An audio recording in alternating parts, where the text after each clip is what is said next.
So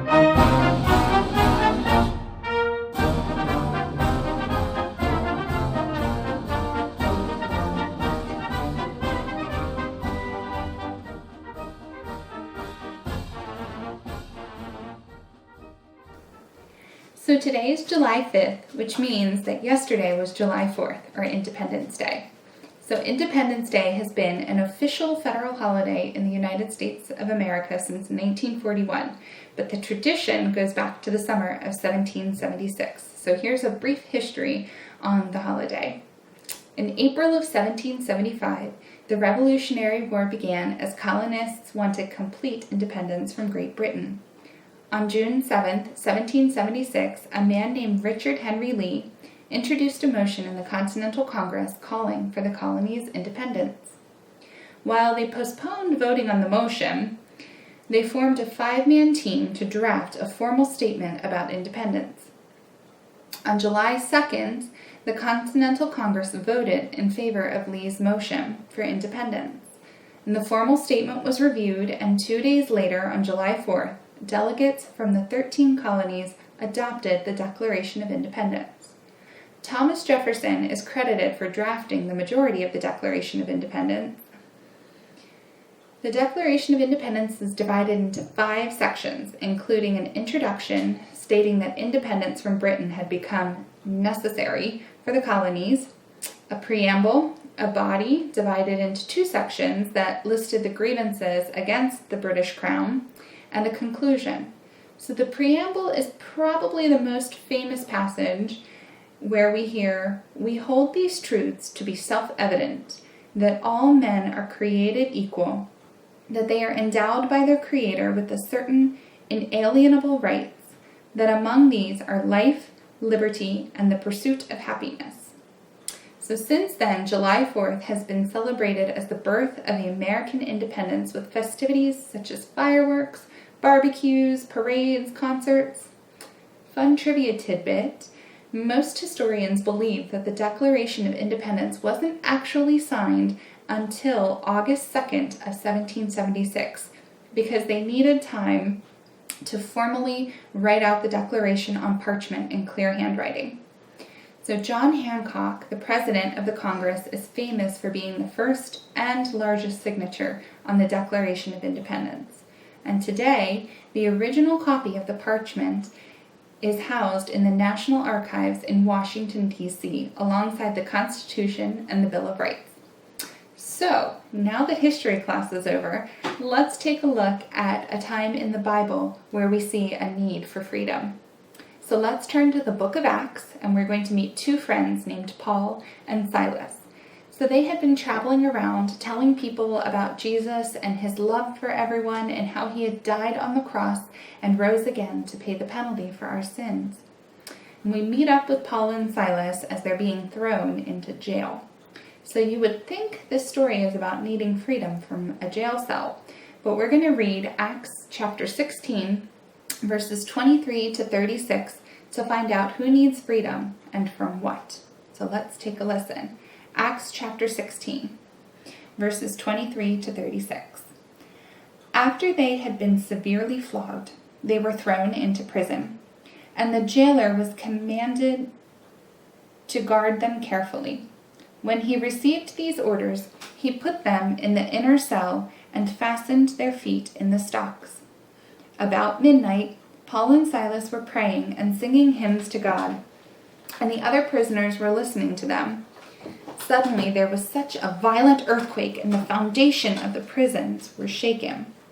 At once all the prison doors flew open, and everyone's chains came loose. The jailer woke up, and when he saw the prison doors open, he drew his sword and was about to kill himself, because he thought the prisoners had escaped. But Paul shouted, "Don't harm yourself, we are all here." The jailer called for lights, rushed in, and fell trembling before Paul and Silas. He then brought them out and asked, "Sirs, what must I do to be saved?" They replied, "Believe in the Lord Jesus, and you will be saved, you and your household." Then they spoke the word of the Lord to him and to all the others in his house.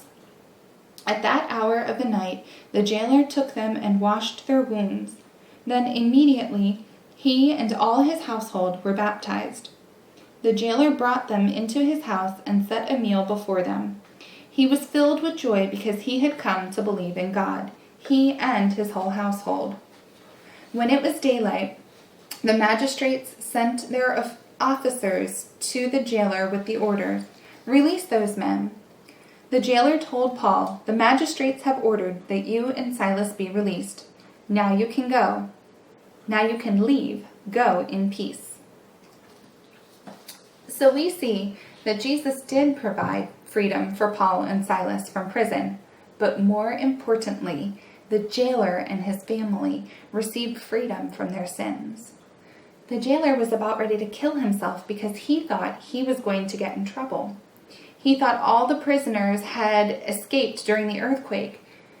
The jailer had heard Paul and Silas singing and praying during the night, so he knew they believed in God. And he wanted to know more about this God. So he took Paul and Silas to his house, where they shared about Jesus with the jailer and his whole family. And the family decided that they were going to believe in God and ask for forgiveness of their sins. So they had the greatest freedom ever, the freedom of forgiveness of sins from Jesus. So we are told that we are all sinners. We are all in this penalty of sin that is death. But we can have freedom from our sins.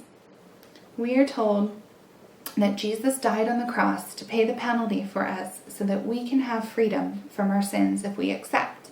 And Jesus gives this freedom to anybody who asks. And it's the greatest freedom that anybody could ever receive. So, particularly around the 4th of July, we have pride in our country. And being a citizen is a privilege and a responsibility. So sometimes people become citizens where they are born, and other times they take a special test or a class to become citizens. But either way, being a citizen means that we have rights and that we can live and work in this country. And it's a wonderful thing. But we're told in Philippians 3:20 that but our citizenship is in heaven, and we eagerly await a Savior from there, the Lord Jesus Christ. So if we accept the forgiveness of our sins from Jesus, we are told that our citizenship is in heaven, and we can look forward to spending eternity in heaven with Jesus. So one way that we celebrate the 4th of July is with fireworks. And this reminds us of the sound of the cannons that were used during the Revolutionary War to fight for freedom. But they also fill the sky with colors and joy, and they light up a dark sky with brightness. So I would encourage you to be a firework for Jesus. So there are people who are in darkness of sin, they don't know Jesus, so you can share the love of Jesus with others and light up the darkness of sin and point others to Jesus and the freedom from their sins that they can have in trusting what he did on the cross for us.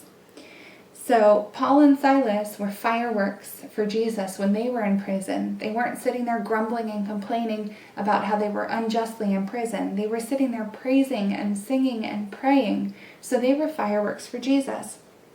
And because of that, the jailer and his family now have citizenship in heaven. So I would encourage you to be a firework in your neighborhood or your school, wherever you're at, and shine the light of Jesus for others. So there's a fun science experiment that you can try at home to make fireworks in a glass. So parents, don't get mad, it doesn't make too big of a mess. What you'll need is a clear glass of warm water. And then I have another bowl here that has about a tablespoon of cooking oil in it.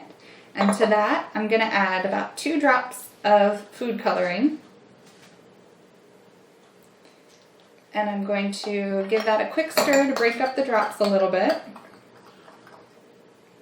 And then I'm going to pour that into my glass of warm water.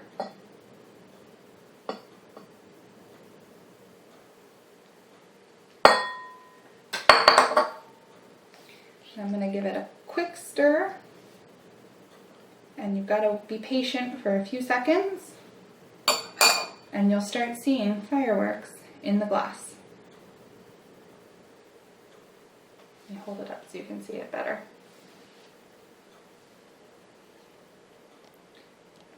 There they start.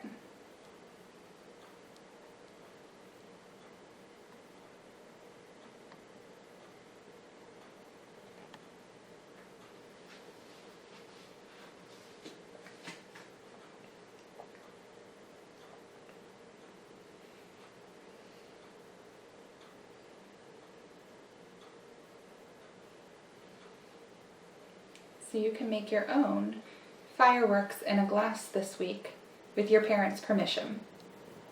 So you can also this week memorize Matthew 5:16 that says, "In the same way, let your light shine before others, that they may see your good deeds and glorify your Father in heaven." So that's another way that you can remember to be a firework in your neighborhood and shine Jesus' light so that others can have the best freedom, which is the freedom from their sins.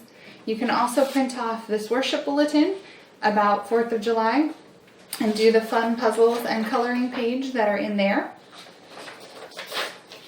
So let's end with a word of prayer. Let's bow our head and close our eyes.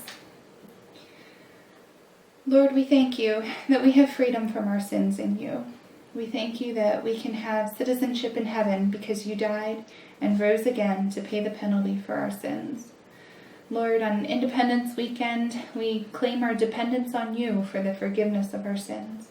We can't earn or buy our way into heaven. It's only through you, Lord. We thank you that you love us enough to die for us. We pray that you would help us to be fireworks to those around us and to shine your love into their lives so that they would be encouraged and come to know you more. Lord, we pray for our country, that we would make decisions that are honoring to you, Lord. We pray this in your name. Amen. Thank you for joining me.